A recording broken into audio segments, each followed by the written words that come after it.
Hello everybody, this is Julian from Julian Tech TM, and today we'll be doing a custom keyboard video. Finally, I've been wanting to do this for a long time, and the reason why I haven't done it is because I've been researching. In my research, I realized that people are paying thousands and thousands of dollars for keyboards. And as a custom PC builder, I'm thinking why would you spend so much for a keyboard? Because PC, right? You buy $1,000 PC with a good GPU. Okay lah, not 1,000 lah. $2,000 PC with a good GPU, you expect gaming performance. But you buy $2,000 keyboard with a $200 keyboard, both can do the same thing. Both. You press A on the 200, you press A on the 2,000, both.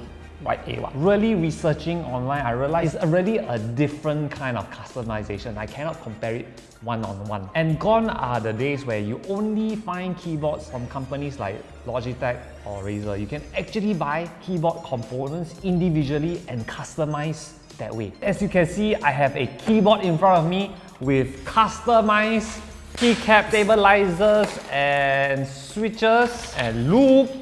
I got loop, and the theme for this keyboard will be National Day. 3 more days to National Day.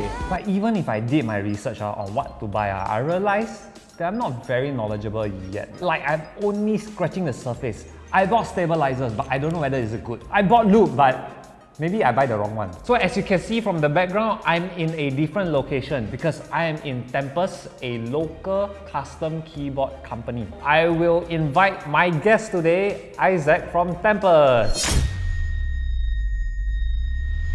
So hi guys, I'm Isaac and I'm the co-founder of Tempus. Tempus is a Singaporean mechanical keyboard company and we aim to deliver a complete input experience to you guys. So let's start off with the keyboard, yeah?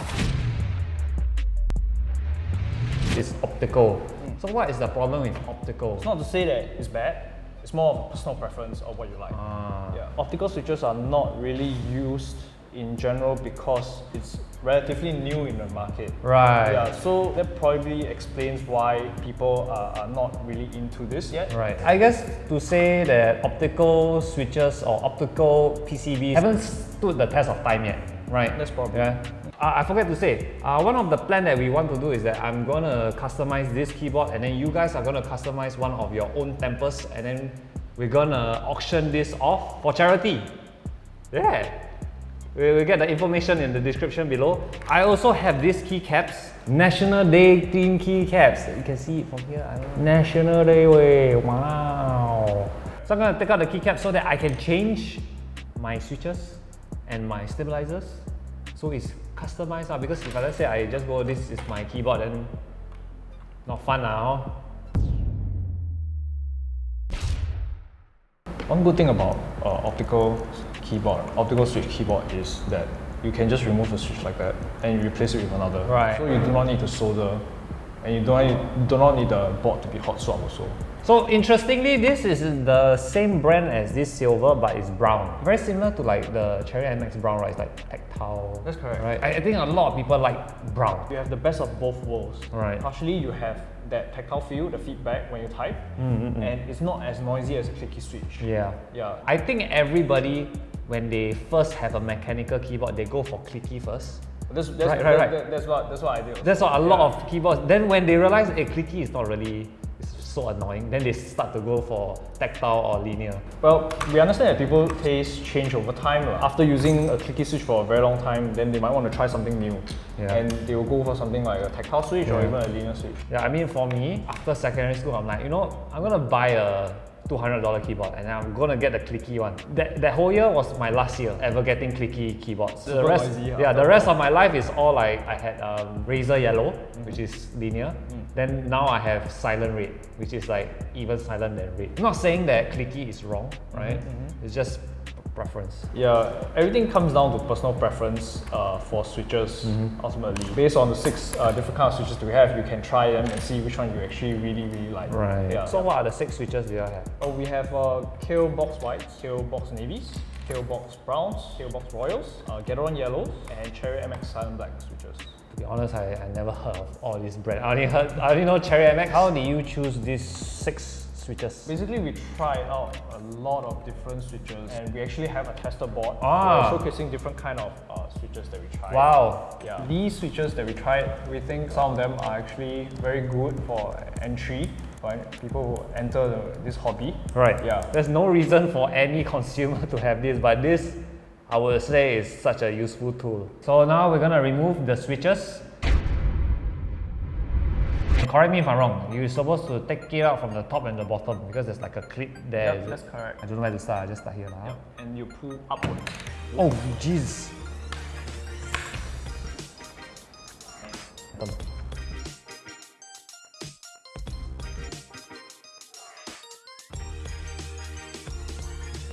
Okay, done taking out the switches. By right, this is supposed to be the start of the customization. So how do we remove this? So for these plate mounted stabilizers, there are two clips. This part here, and Okay. this part here. So you can just push. Oh wow! Oh wow! Ah, oh! Yeah, so this is how you remove it. Right. Later. So in the custom scene, people like to customize almost every single part Right. of their own mechanical keyboard. Okay. One part definitely be the stabilizers, and some stabilizers they don't just come in just plain black. Right. They come in different colors as well. Yes. So they also perform like modifications to the stabilizers. Oh, is it? Yep. So something like clipping off the leg. Well, what does that do? That actually eliminates the mushy feeling. But for your stabilizer that you buy, this one you do not need to clip. What you want to do would be lubricate the inner side of the stabilizer. You do one here, I do one for the camera. I got my own brush, I got my own brush. You got this part, and the metal part. I don't know what's it called. Is there a name for it? The metal part is the stabilizer bar. Stabilizer bar is the metal part, Yeah. okay. So the purple one will be the stabilizer housing. Stabilizer housing, this one, stabilizer housing. Then the green one will be the stabilizer insert.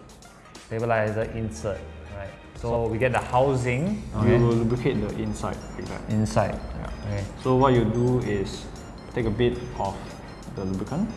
Take a bit. Is that a bit? Yep. Okay. And then after that you go like that.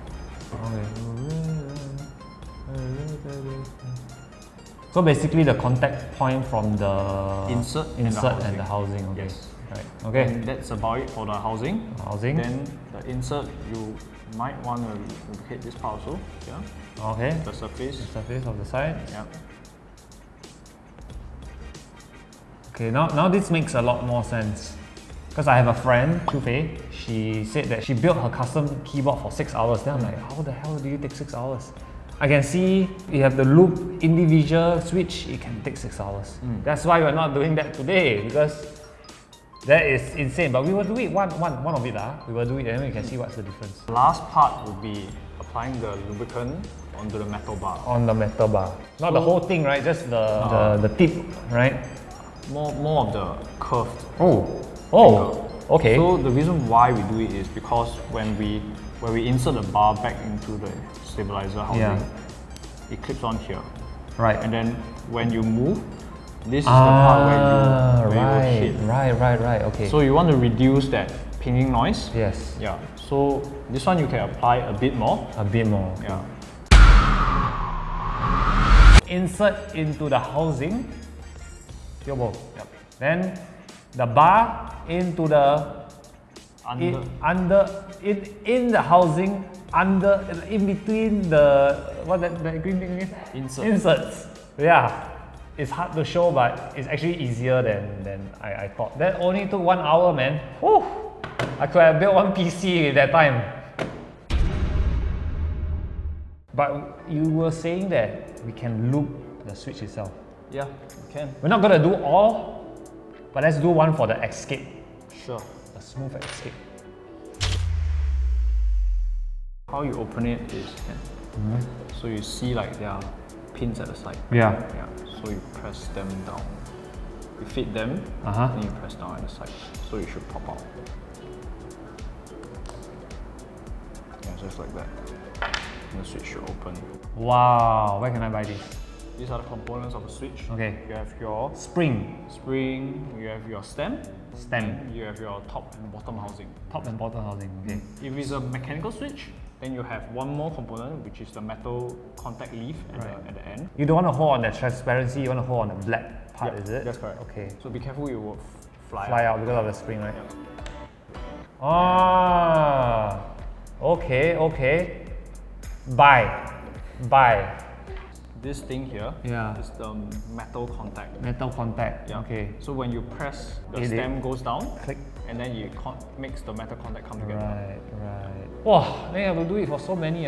Imagine if you don't have this tool, you have to do it for like 70 keys. Wow, that's insane. Okay. And imagine you have the tool, you still do it for 7 minutes. You want to apply the lubricant at Okay. the contact points. So Right. for example, for the stem, right? Right. So this part here. Okay. So you just apply. So now you apply for the bottom housing, and you go here. Yeah. Okay. This part yeah. here. Makes sense. Yep. Yes. Here also. Yep. And I'm guessing the last one is the spring. You loop the spring. Spring you do here. Just do the top like that, and also here. Loop up switch. We're gonna place it at the escape lah. Escape. Okay.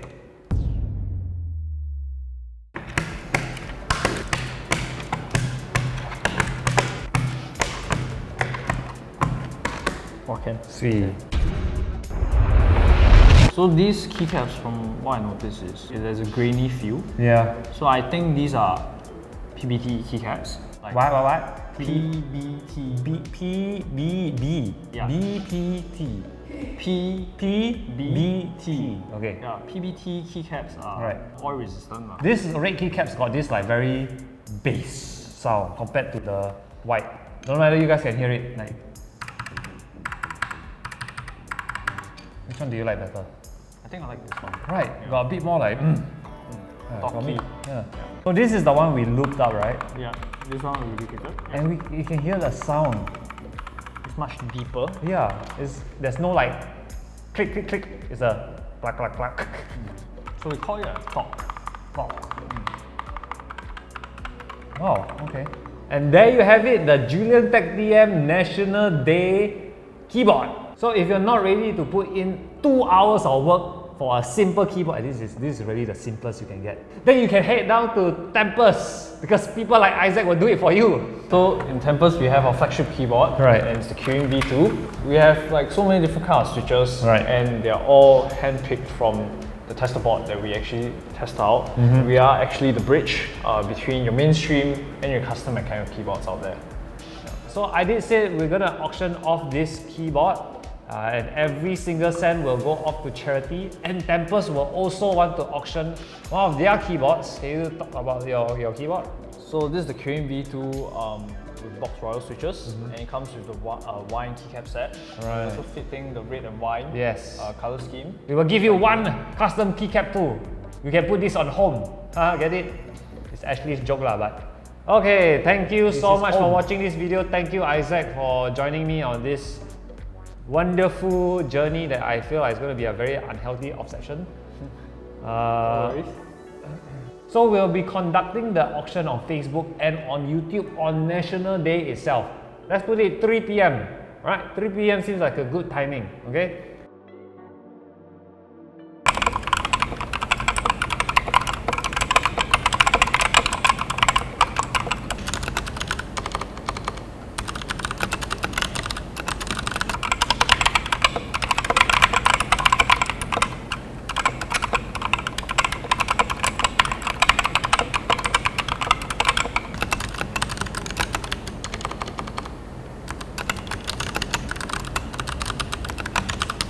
Thank you so much for watching. I hope you enjoy. I hope you learned something from keyboard customization, because I learned stuff.